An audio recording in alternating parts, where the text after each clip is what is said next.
Ha visszatérünk az első világháborúhoz, tulajdonképpen a németek végül is elkezdtek győzni, igaz? Elfoglalták Franciaország egy részét, egész Európát, lényegében egy ilyen birodalmat hoztak létre, ugye? Összegyűjtötték. De miért veszítettek? Az amerikaiak verték meg őket. Hozzátették magukét. Hozzátették. Ha nem lettek volna az amerikaiak, akkor a német birodalom úgy is maradt volna. Egyetértek Trump ilyen értékelésével. Hát a tények alapján tényleg így van, de miért avatkoztak be oda az amerikaiak? Nemzetek közötti verseny.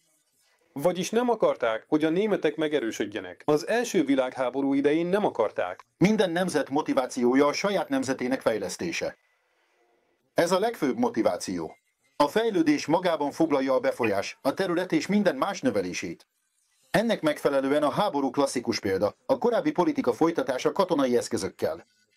Igen, ha más módszerekkel nem sikerült. Amint az amerikaiak látták, hogy a világegyensúly úgy alakul, hogy még a legkisebb beavatkozásuk is az egész világrendszer felépítését az ő javukra fordítja, természetesen be fognak avatkozni.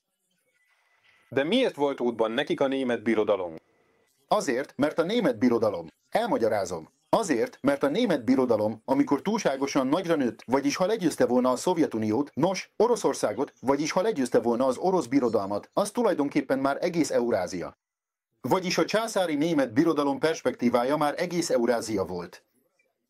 Tehát ön szerint a Németország győzött volna az első világháborúban, ahogy az események alakultak, ugye? Tehát legyőzték az orosz birodalmat, a németek, ugye? Összegyűjtötték Európát, elvettek egy részt Franciaországból is, szóval egy jó nagy darabot, igaz? Szuperhatalom. Vagyis nem álltak volna meg, tovább mentek volna kelet felé. Nem is tudtak volna megállni. Miért kellett volna megállniuk? Miért kellett volna például Lengyelország elfoglalása után megállniuk? Miért ne foglalnák el az egészet egészen Vladivostokig? Egyébként a Leninnel kötött szerződés szerint a német fegyveres erők jóvátételi bizottságok formájában egészen az Urálig állomásoztak. Ha valaki nem tudná. És a német katonai egységek például számos régióban jelen voltak, akkor már a Szovjet-Oroszország területén egészen az Uráli hegységig. Tehát alapvetően ez az az ötlet, amit később Hitler is mondott, egészen az Urálig fogunk előre nyomulni. Vagyis semmi újat nem talált ki, csak folytatta a német vezérkar politikáját. De a németek tulajdonképpen logikusan viselkedtek. Ezt nevezik a nemzet terjeszkedésének, a nemzet expanziójának. Miért mehet Oroszország az Urálon túlra, de a németek nem? Hát, minden logikus. Ez maga a nemzetek motivációja. Ez maga a versengés. A Földön minden terület már fel van osztva. Ennek megfelelően, ha nagyobb akarsz lenni, valakitől el kell venned. Térjünk vissza az első világháborúhoz. Miért avatkoztak bele az amerikaiak? Miért segítettek abban, hogy a németek elbukjanak? A nemzetek közötti verseny. Nos, milyen fajta? Hiszen ön mondta, a verseny csak a szomszédok között van. Hol van Amerika, és hol van Németország? A verseny a szomszédokból indul ki. De versenyezni csak az egyenlők tudnak. Vagyis egy elefánt csak egy másik elefánttal tud versenyezni. A nyúl pedig a nyúllal. A versengés szempontjából, vagyis azok között, akik hasonló lehetőségekkel és súllyal rendelkeznek, vagy legalábbis közel vannak egymáshoz. Ennek megfelelően, amíg az amerikaiak csak egy voltak a regionális hatalmak közül, addig nem avatkoztak bele ebbe. Amikor viszont érezték, hogy egy magasabb szintre lépnek, vagy már látszott, hogy oda fognak eljutni, akkor elkezdtek beavatkozni. Vagyis elkezdték megérteni, hogy Németország kialakulása, amely Oroszország felszámolása után biztosan legyőzni Franciaországot és Angliát is, ez nyilvánvaló volt. Ez már elfogadhatatlan volt, elsősorban maguknak az amerikaiaknak. Másodszorban pedig ezt nem engedhették meg, mert ez számukra kihívást jelentett volna a második szakaszban, mondjuk 20, 30, 50 év múlva. Vagyis Németország már globális szinten is erős versenytársa lett volna az Amerikai Egyesült Államoknak. Globális szinten. Ez az aggodalmak szempontjából, de ha az előrelépést, a fejlődést nézzük. Nos, Amerika egyszerűen annyira erőssé vált, hogy már a szomszédait is úgy tekintette, hogy azok ott vannak, úgymond, a közelben, az Atlanti-óceánon túl. Ennek megfelelően el akarta érni az első világháború eredményét, és ezt meg is kapta az USA megerősödésének formájában. Kezdetben gazdasági értelemben, hiszen azáltal, hogy minden hadviselőállamot elláttak, pénzt szedtek be tőlük, fejlesztették az iparukat, és leküzdötték azt a válságot, ami Amerikában volt. Nos, ezt követően pedig politikai értelemben is. A nemzetek közötti versenytörvényének szempontjából az ő motivációjuk érthető. Ha ott ültek volna magukban, és sehova sem avatkoztak volna be, 20-30 év múlva Németország agressziójával kellett volna szembenézniük. Ami úgymond leigázta volna Oroszországot, és erős. Európa. És elindult volna Amerika felé. Automatikusan. Miért Amerika? Miért akart mindenki Amerikába menni? Kezdve, ugye, a napóleoni háborúk idejétől. Ez versenyharc. Erőforrások. Verseny, hát persze, hogy az erőforrások miatt. Versenyharc. Bármelyik nagyállam, pláne egy birodalom, ahogy ön is mondta, az államiság következő szintje terjeszkedni akar. Ez egy alapelv. Alapelv, terjeszkedj, terjeszkedj, terjeszkedj.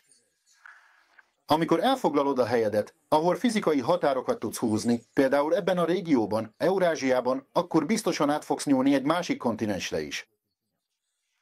Ez az ember és a nemzet versenyharcának alapelvek terjeszkedni, amíg mások meg nem állítanak.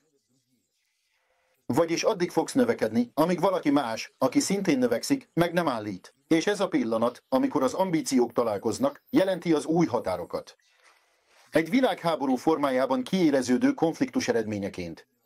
Ha leegyszerűsítjük, ez így néz ki. Tehát ön szerint a 20. század elején az Amerikai Egyesült Államok elérte, hát mondjuk úgy, hogy globális hatalommá vált, és már beavatkozott más kontinensek folyamataiba, hogy megelőzze a jövőbeli versenyt. Ők meghódították Észak-Amerikát. Egyszer csak ott elfoglalták Mexikót, elvettek tőle a területének 2/3. Itt alapvetően Alaszka, ott pedig Kanada ellenőrzése. Kanada lényegében teljesen az ő irányítási rendszerükben volt. Most is az ő rendszerükben van. A rendszerükben. És amikor már teljesen betöltötték a saját terüket, elkezdtek kimozdulni a fészekből. Valahová irányítaniuk kellett a terjeszkedésüket. Hová irányítsák? Csak Európába. Két okból, biztonsági megfontolásból, vagy ők mennek Európába, vagy Európa jön hozzájuk. És a második oké az objektív vágy, hogy növeljék a birodalmuk méretét. Ez érthető, észszerű és logikus. Hát tessék, növeljék Afrikában, Dél-Amerikában is. De vajon hagyták volna nekik? És miért pont Európába? Afrika mellesleg teljesen Európa fennhatósága alatt volt. Ott brit gyarmat, ott német gyarmat, ott belga gyarmat. Igen. Szóval hogy is tudnál ott bármit csinálni? De itt van lehetőség. Európa meggyengült a háborúkban. Az Egyesült Államok ezt sikerként értékelte. Látják, hogy Európa gyenge, háborúban lerombolt, oda kell menni. Minden nagyhatalom birodalommá akar válni, a nagy birodalmak pedig az egész világot akarják irányítani. A következő lépés tehát a Szovjetuniónak nyújtott segítség a Németország elleni háborúban a II. Világháború idején. Igen, a politika folytatása, hogy a németek megint elinduljanak. Megint elindult. Az első világháború. Így van. Második világháború. Teljesen hasonló kiinduló helyzetek. Ki volt Amerika a második világháború előtt? Hát, ki? Egy állam. Egy a 10-ből.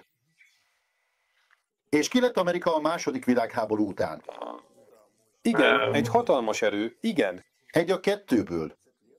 Vagyis 30 év alatt olyan ugrást hajtottak végre, amit más birodalmak 200 év alatt tesznek meg, ez minőségi irányítás. Az amerikaiak levonták ebből a tapasztalatot. Ugyanazokat a célokat, amelyek Nagy-Britannia, Németország, Franciaország, bizonyos mértékig Oroszország előtt is álltak, egy kicsit más államszervezési elvek alapján, ők más módszerekkel oldják meg, és ez nekik sikerül is. Ők a történelmi utat 10-szer gyorsabban járják be.